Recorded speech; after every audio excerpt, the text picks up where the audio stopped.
સુરેન્દ્રનગર જિલ્લાના ધ્રાંગધ્રા તાલુકામાં ગેરકાયદેસર પથ્થર ખનન સામે રાજકોટ રેન્જ પોલીસે મોટી કાર્યવાહી હાથ ધરી છે.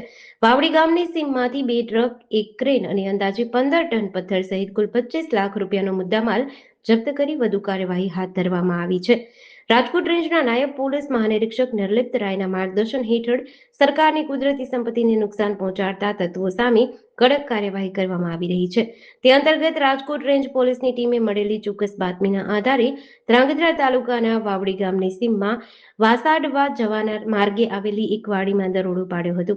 તપાસ દરમિયાન લીઝ કે રોયલ્ટી વગર ગેરકાયદેસર પથ્થરનું ખનન ચાલતું હોવાનું સામે આવ્યું હતું. સ્થળ પરથી 2 ટ્રક, 1 ક્રેન, અંદાજે 15 ટન પથ્થર મળી કુલ અંદાજિત ₹25 લાખનો મુદ્દામાલ જપ્ત કર્યો હતો. પોલીસે ત્રણેય વાહનના ડ્રાઈવરોને કબજામાં લઈ સ્થાનિક પોલીસને જાણ કરી હતી તેમજ ખનીજ વિભાગના અધિકારીઓને પણ કાર્યવાહી માટે જાણ કરવામાં આવી હતી. જેડીસી ન્યૂઝ સાથે દિનેશ ગામવા સાથે ઋતુલ ધામેચા, ધ્રાંગધ્રા.